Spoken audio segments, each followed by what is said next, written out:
Good morning, Marcus.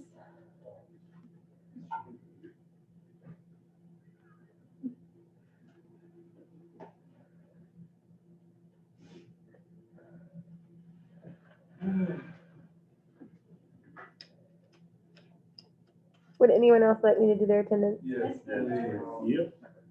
Is there anyone who wants to do their own attendance? That This is is like a the better biggest rope question. to hang yourself with, I think. Because I cannot get into the attendance all the time. Because the service is not attendance.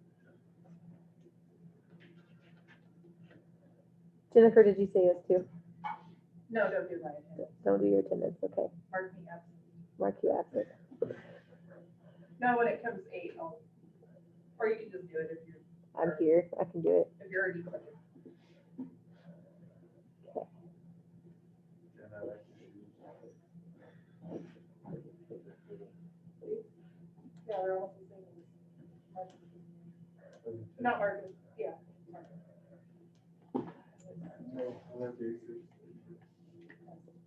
So we're gonna fill out this worksheet in class.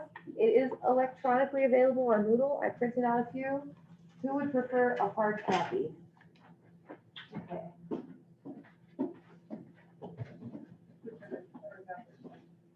That is the same one, right? That one.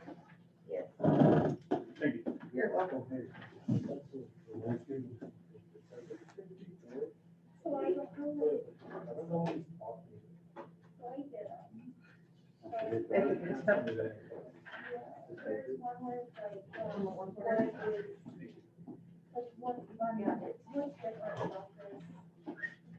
Yeah, it's like. I don't know what you want to do. Thank you. And this is the one on the side that we're turning into. No, the one over in assignment we're turning into Moodle is gonna be the measurements we take tomorrow at the reactor. Oh.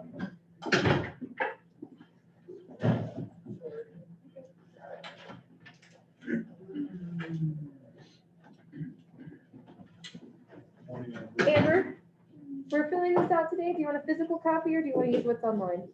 Do you want me to do your attendance? Okay.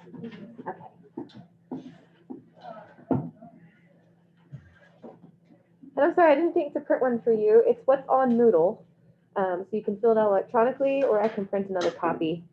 Or, I don't know if you can do that right now. yes, I can. Let me do Amber's attendance so I don't forget that, and then I can add you. There he is. Oh, dude, I'm so worried about you, dude. Boy, you see my Snapchat? What is your name? Tia, T-E-E. T-A-N. Last name? Shriok, S-C. There you are. Is this?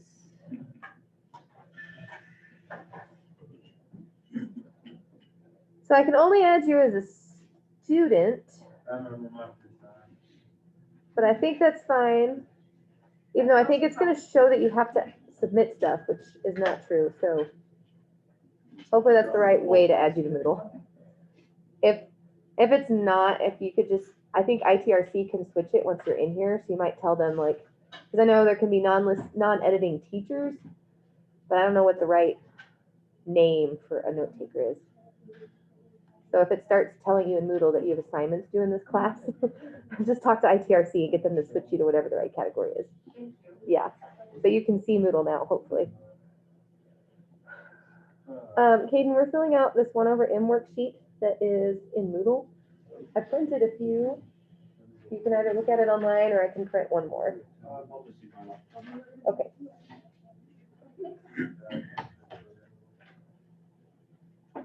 Will you, keep my attendance, please?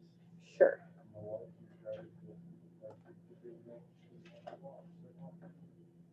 Okay, let's see here. What?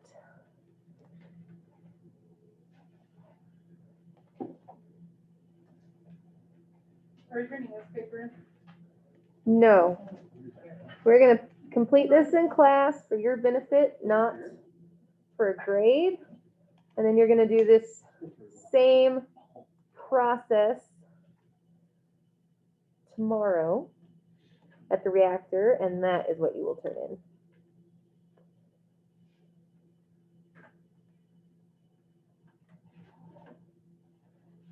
Okay, and let me just put this worksheet on the screen so we can work through it.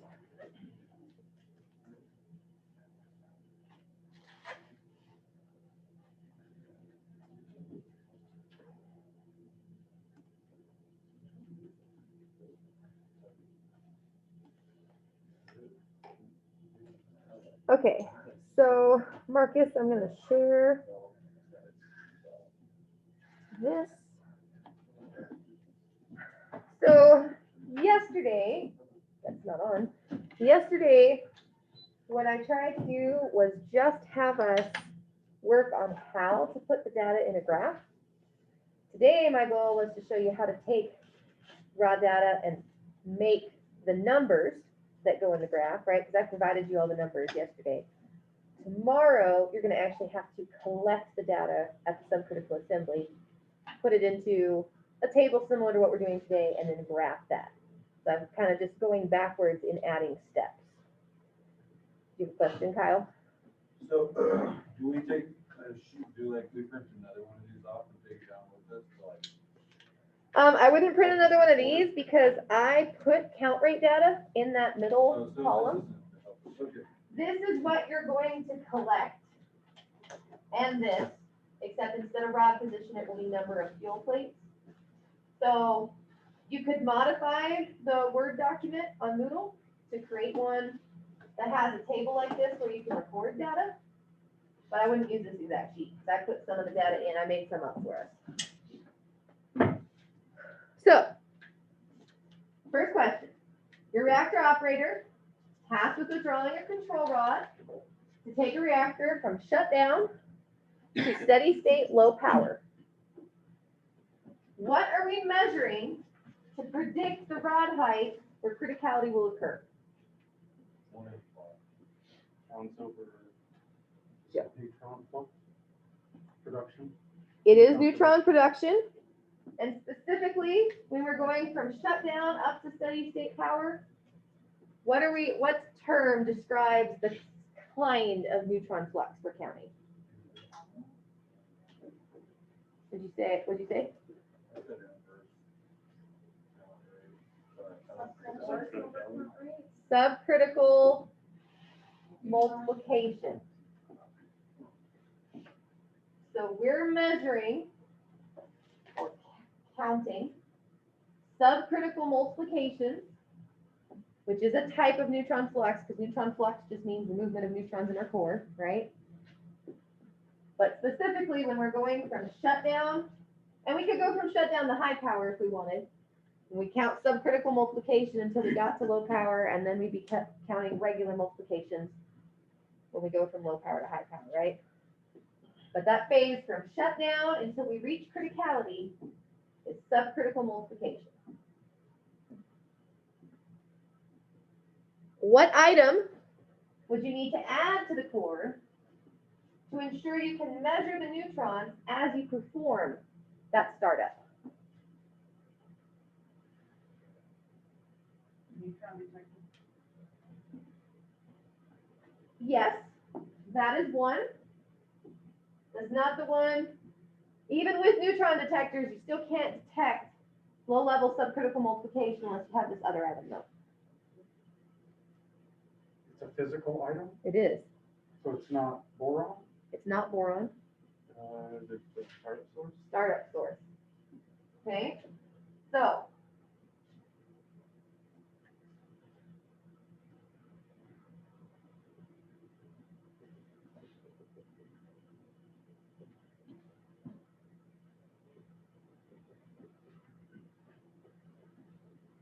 in this case, our startup source, when our rods are fully shut down, has 100 counts per second. This is our S0, right? And you guys remember the formula had this is how we get inverse counts. Let me turn that off. You don't have to have the 1 minus k above it. We don't, because we're going to graph just this inverse count. So that whole formula is showing a relationship between criticality and this inverse count. We're going to graph inverse counts to show us how to get to criticality. So we only need to calculate this part of the formula right here. So for rod position 0, the only counts we have in the core at all are from the source. So what is our inverse?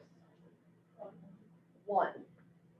And it is always 1 at the very beginning of going from shutdown to criticality using the 1/n method. This is always going to start at our minimum, which for rod position is 0, right? That's no rod withdrawn. And our inverse is always going to be 1, because for that, counts equal the source. So 100 over 100 is 1. So that source stays the same, right? The source stays the same, yes. So Marcus, we put in a startup source, and that very first count rate, when the rod is at position 0, the only counts we're detecting are from our startup source. So the startup source equals our counts. Our formula is written like this, which means that when our startup source equals our counts, right here, this equals 1. Does that make sense what I did there?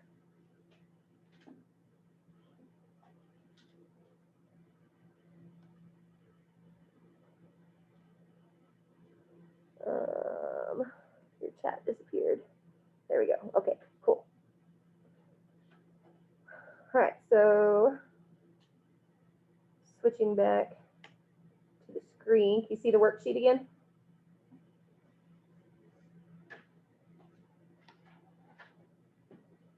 Okay.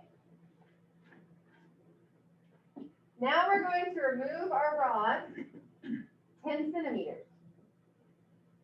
We now count 110 counts per second. By removing some poison, pulling our rods out, we have an increase in our subcritical multiplication. There's some more neutrons in there. We're not critical yet, but we're still getting more neutrons. 110 counts per second more. What is our calculated inverse going to be after this rod movement? I got less than 1, 9. Less than 1? That is correct. How much less than 1? I got 0.909. I just wondered how many units you wanted that to, 4? Um, I don't think I know where we're going. Since we're hand graphing, I just went out to 2. The actual correct way to get your prediction where that line, when we graph this, is going to cross the bottom axis is to calculate the equation of the line and then find the spot where at 0, right? And so my plan, if I ask a question like this on a test, is that you would hand graph it, and that would be your expectation for full credit. And if you want to calculate the equation of the line and actually calculate out exactly what the critical position will be, that will be extra credit. So my expectation is that we're going to hand graph this And everyone's gonna get a slightly different answer depending on how good you are at setting up the scale on your graph, right? So be a little variability. So for this problem, I'm not as worried if we stay at like 2 decibels instead of the usual 4 for this class. How do you do the Say what? The lower is always 100, right? Is that? Yes, so right here, So you run 10 over 100. we're still, It's a You do 100 over on top. so what's our source, The though, source Haley, never right? stops, right? This is our source, this 100. 0.909 is what you're saying. So this is,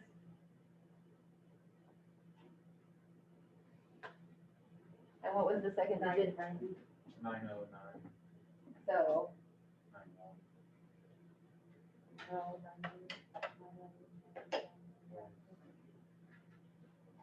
so, you see how we did that, Haley?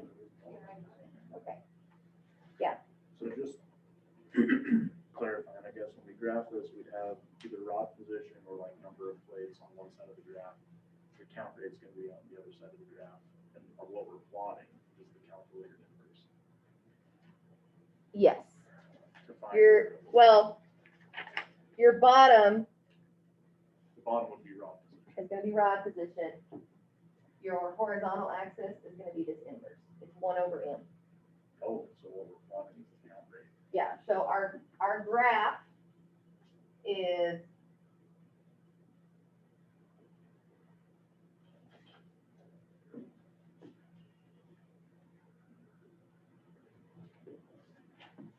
and this inverse count, because it's showing us our subcritical multiplication, this is what we call 1 over m. Because it's our inverse of our multiplication, right? And because this is a constant, I just write it as 1 over m. Like tomorrow would be plates, so just be plates. Right, so here, or it could be number of fuel plates, or it could be percent boron concentration. Whatever factor you're changing. So as you reduce boron concentration, right, so this would be, instead of going from 0 to 80 or whatever, boron concentration would go from 100 to 0, right? As we remove boron, we're getting more critical. At the AGN 201, the control rods have fuel in them, so you insert them. So we go from completely withdrawn to inserted. So we go from 100 centimeters out of the core to 0 centimeters out of the core. And that would be our approach to critical. So whatever change you're making to make the reactor critical, that's what goes on the bottom. Kyle. Okay. So understand that. What was the extra credit portion? Yes. Let's start graphing and then Okay.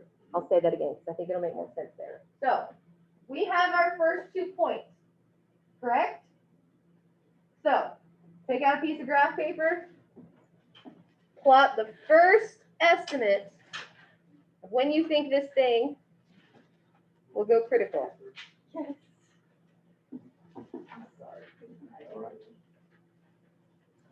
And Marcus, I know you can't see the board very well, but do you understand how we got the second point, that second piece of data right here in the worksheet?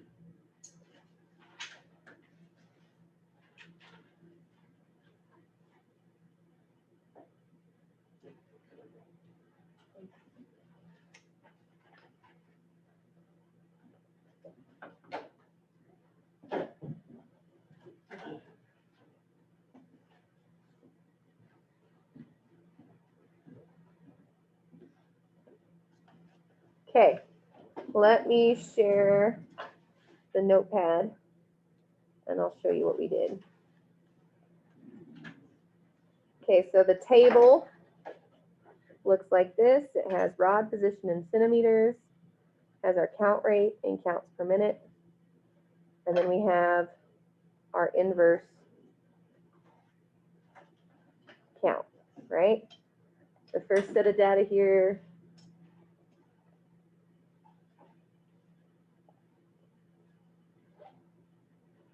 Then we remove the rod to 10 centimeters. We counted 110 counts. So the equation here would be what?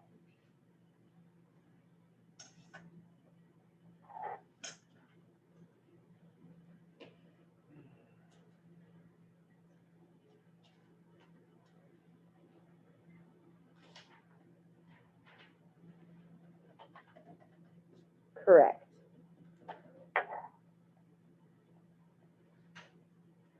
And so this is, so our first plot on the graph is 0 and 1. And then our next point is going to be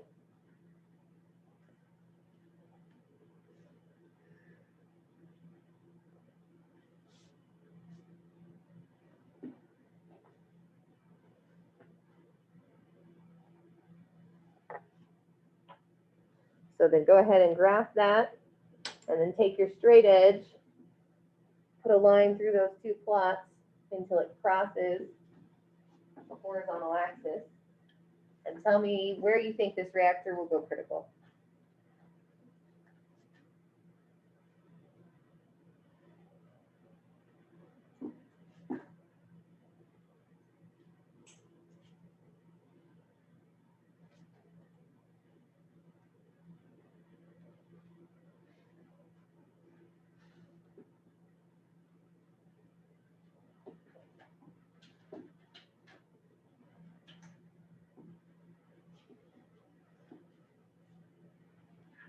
And I have one extra straight edge if anyone needs to borrow one.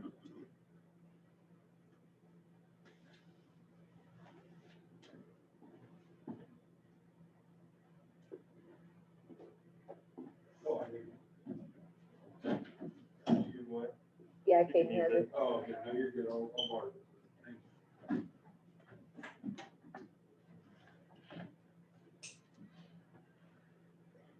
And I said this yesterday, as I made this, I used different colors for each line we're gonna draw. I think it is way easier to see what you're doing that way. It's not a requirement, but it is a recommendation I make to you guys because I think it's easier for me.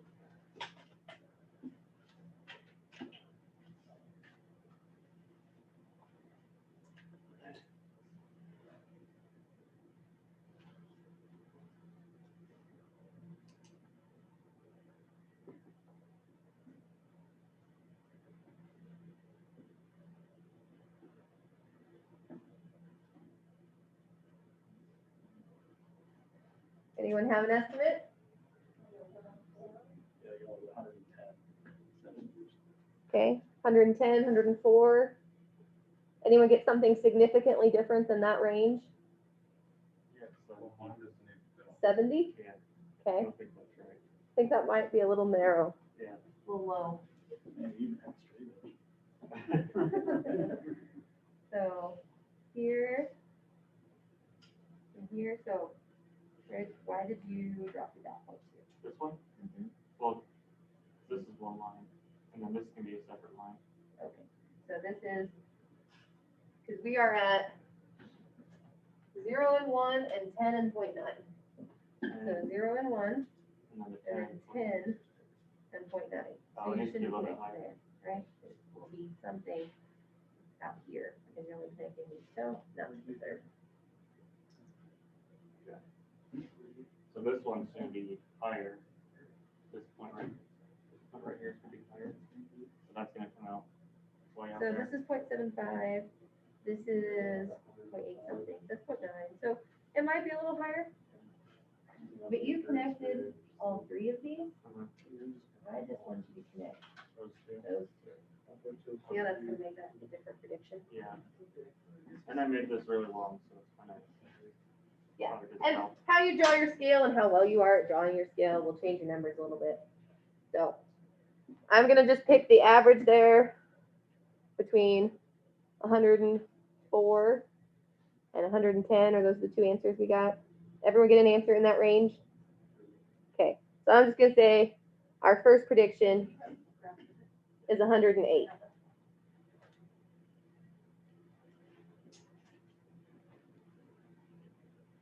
Okay. What is our next inverse count rate?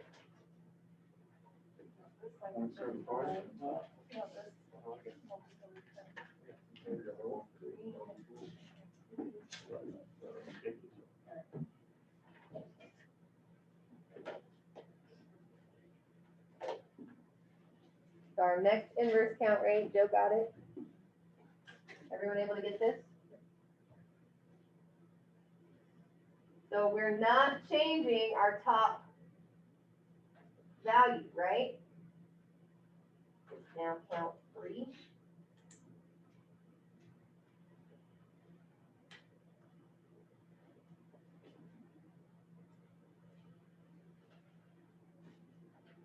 Everybody get that? Okay. So now, add that third point to your graph and draw a straight line from this point to this point all the way to the horizontal axis. And tell me what you now predict will be our critical rod position.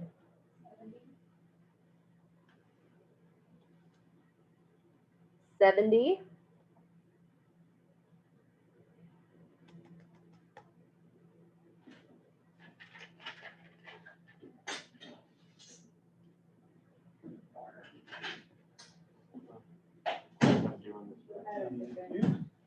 Okay.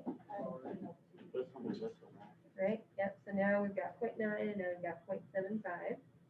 And so you draw that blue line down. And your scale's probably a little different than Haley's. So like being within 10 or drawing it this size, that's okay.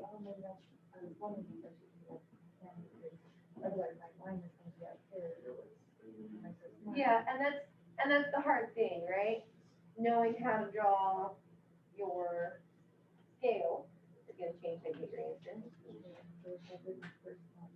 It's already done. Yeah,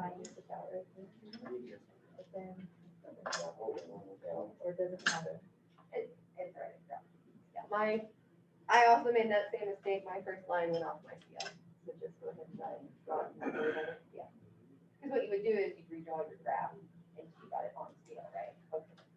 So now draw your third data point in the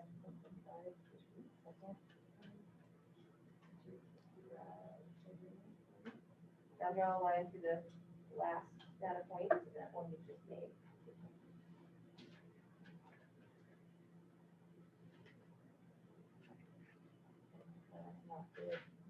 Yeah, your scale's off, But it'll come but eventually. this is the correct method, right? And that's why I said, how we draw our scale is gonna make the big difference. That's why the actual correct thing to do is now that you have 2 data points, solve for the equation of a line, and wherever that is 0, that's where we're gonna go critical, right? And when you get a predicted critical position from your reactor engineer before you do a startup, they're absolutely going to throw all of the data about the reactivity and fuel loading of the core into a computer simulation and have calculated this exactly. But this is the method behind how they did that. They get these counts, they add in any other reactivity issues that are going on, and they predict where you're going to go critical. Okay. Anyone else get something around 70 as their estimate? Okay. I got about 68 when I drew mine. Marcus, are you getting the same predicted values on yours?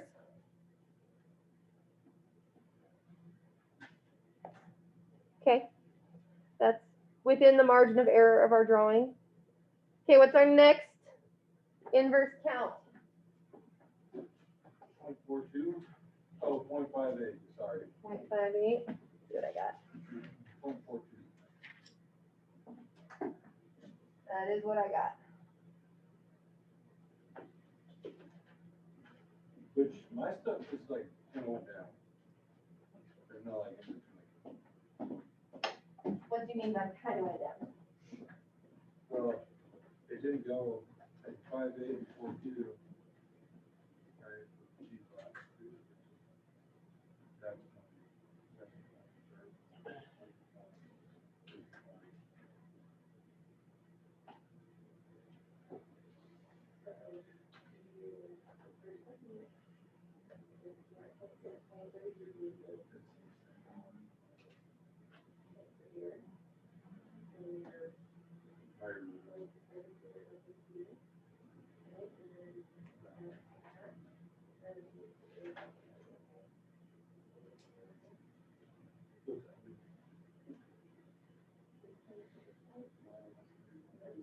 yeah.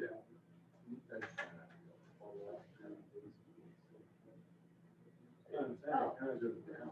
Okay, right, because we know that this is. Your last three are about the same. So it doesn't have to like middle itself out necessarily. It doesn't, Where's mine on? the better count value you I'm have, crazy. you wanna make your baby. They were, well, my second Each one of these steps. clock went down like it should, but then my third one, it went up. So, I think I'm drawing it wrong. I don't know. Who thinks they're doing it wrong? Let me pull it. I just like my points that kept going, first of all, I didn't draw it out far enough, you know. Right. But my points kept going down like they should, but then at some point, at like 0.58 there, and then my next one at 0.42 roughly, I draw the line, it goes back up. Okay, Weird. so you're gonna get some back and forth. Oh. It's a little bit hard to tell, my guess would be if you had drawn this scale all the way out, this line would not have gone as far as this one, Right. right? So this one should be our maximum, and everything else should bounce around below it. Okay. So my guess is that if you had drawn your scale out further, this wouldn't have gone quite as far, because it just didn't quite, the slope is not quite as far out as that one. Okay, thank you. Anyone else want me to take a look at what they're drawing? Are you guys still, you're getting it? So I'm not like market. That's the last two.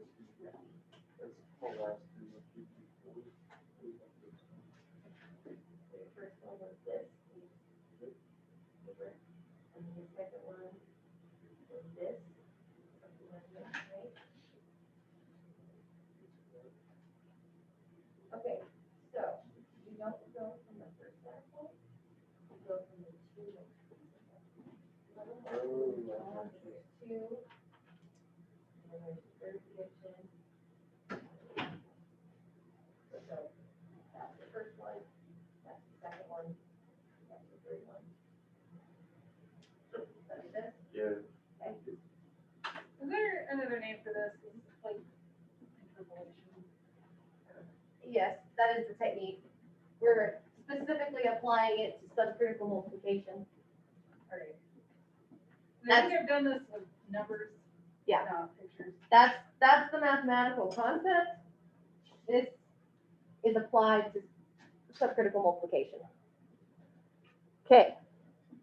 What is our next data point? 0.42.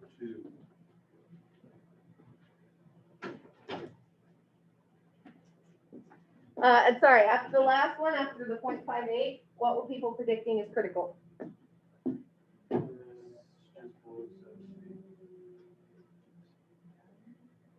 70. 63? That's Okay, yeah. When I drew it, I got about 60. So if you were between 60 and 70, you're probably on the right path, just depending on how well you drew your graph. Okay, what's our next predicted point we're gonna go critical? Based on adding this data point.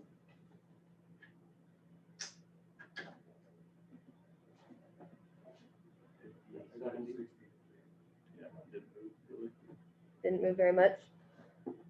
Mine didn't move either. It was just slightly off. So I wrote 62. You guys are around that realm. Now, we've filled out this table and we've made the first 4 lines on our graph, right? Which of these is the best estimate for the critical height of our rod?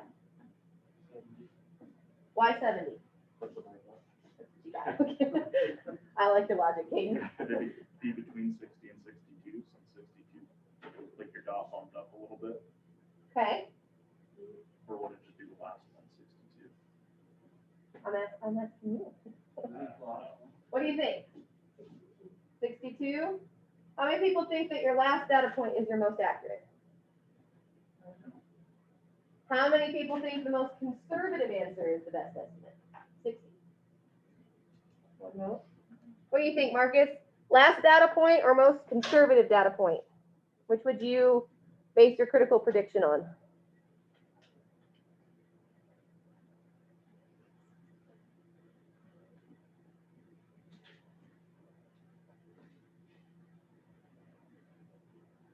The last.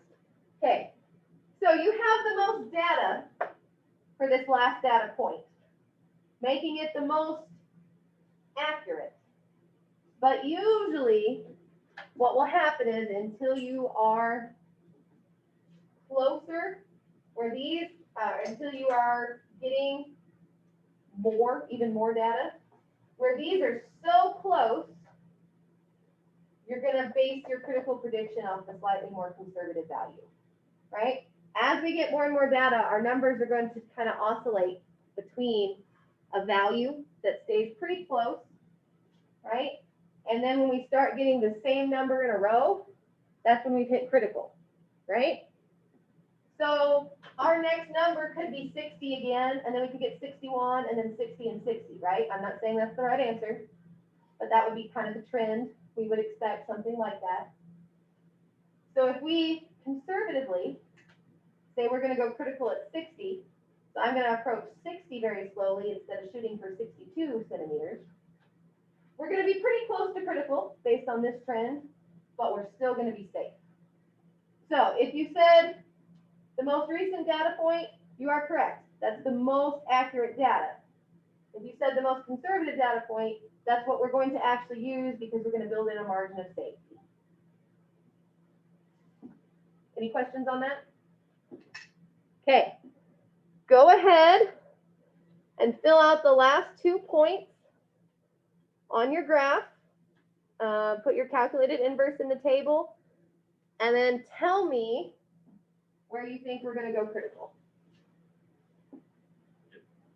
And I'm going to erase these so you can fill in the new data.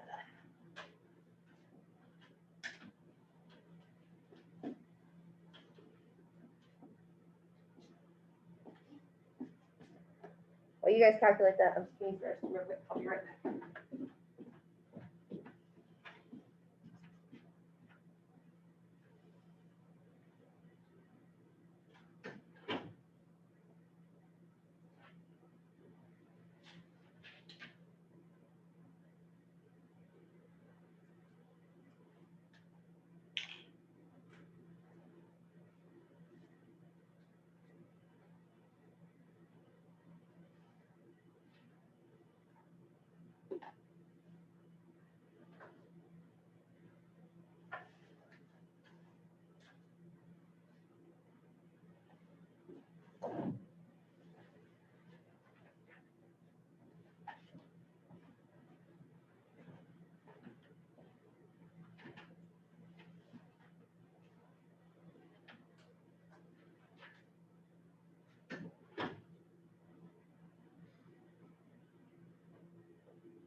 So even though I cut off the rulers, put it in the. It's just cut. Even the line's different. Yeah, here's a little bit different, that's exactly the trend You would expect to see when you draw it. You're honing in on that right value as we draw more and more lines. Okay. On our last prediction, where does everyone think it's gonna go critical? Has everyone drawn that far, or do you need a few more minutes? What do you think, Kyle?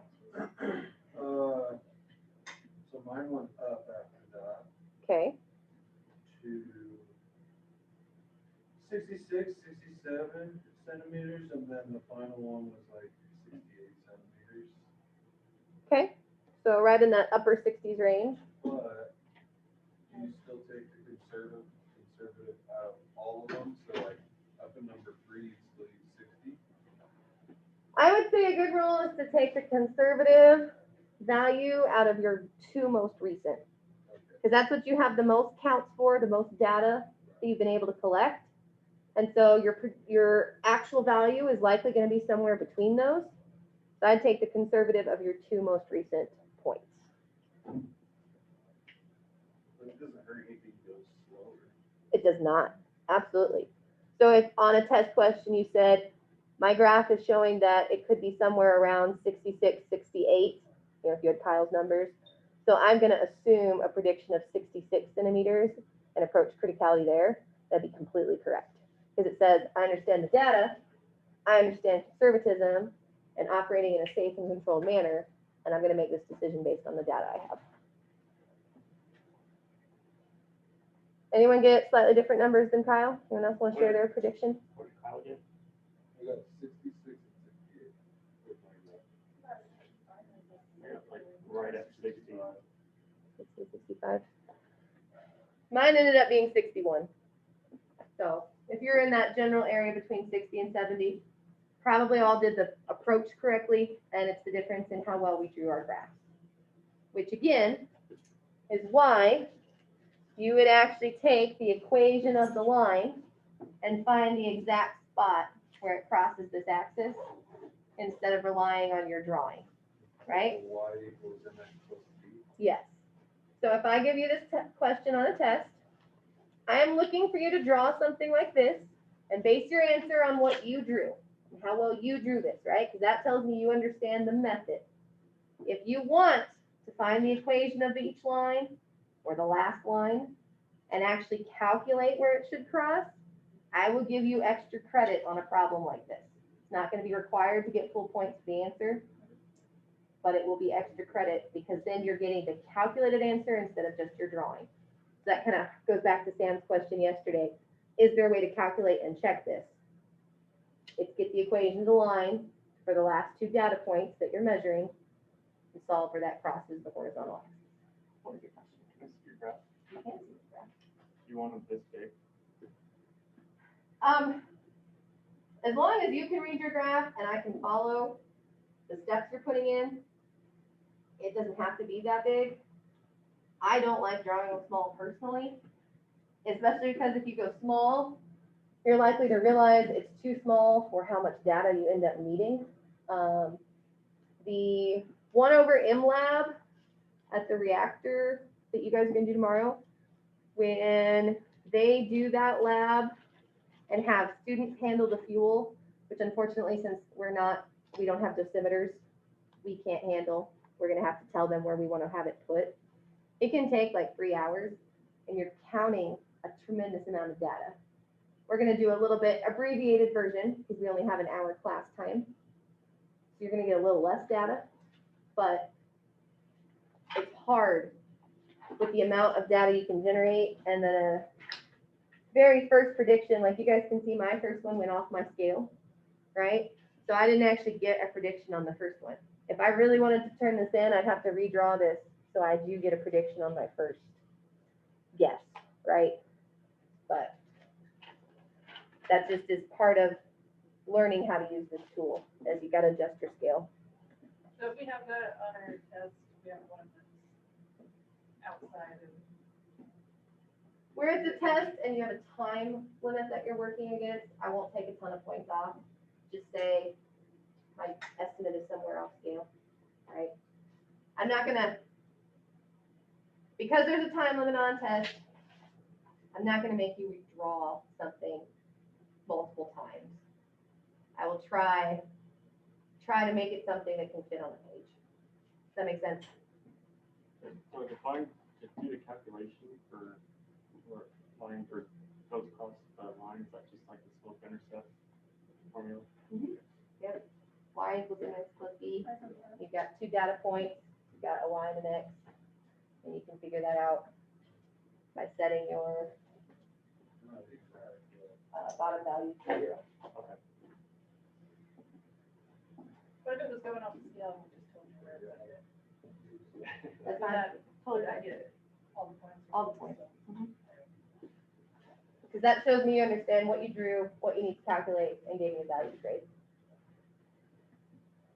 Any questions on this process? Is everyone feeling more confident after we did it today?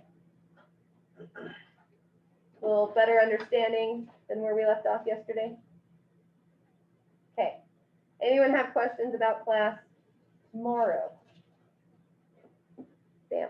So once we collect that data, we'll return it in that night. I believe that you have a little bit of time to make. Yeah, it's due Sunday at midnight. Do we need to do it by hand or can I use Excel? You are always welcome to use Excel. No one is required to. You can do the process by hand, and that will get you full points as long as you do it correctly. I think that it can be dramatically easier in Excel. And we'll still get full points to use Excel. Yes.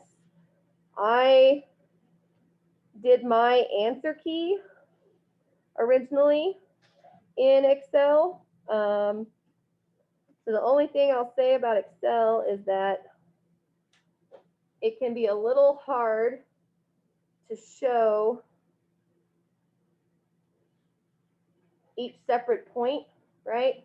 Because I couldn't plot this data point and get it all the way down. I couldn't plot this one and get it all the way down. So I just did our last movement, and that's where I got my equation for my line using Excel to do that for me. And then I calculated my final predicted point. So you just want to point to point with different numbers. You what? You just want to point to point with different numbers. No. That's just the only way Excel draws it. So make sure you still understand that each one of these predictions is giving you a slightly different value, right? Right? So that's why I tried to put different colors into each segment. Maybe you're better at Excel and you know how to make it extend all the way for each movement. I just didn't. So if your chart looks like this, make sure you understand you're using the point between the last two to give me your final prediction. And if I ask for a prediction, like here, right? I asked for a prediction up here. So I use these 2 points to predict the first. Then I asked for you to predict it being critical here. Now you're asking for it from these last two. I don't think I know how to use Excel that well, so.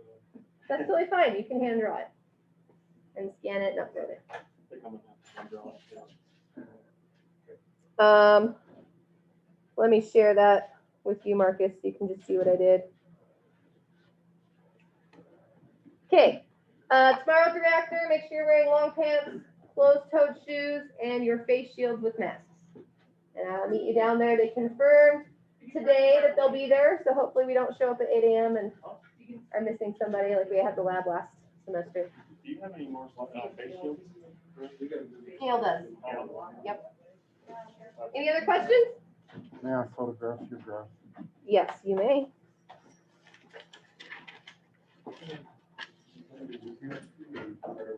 No. All right, I'm gonna stop the video.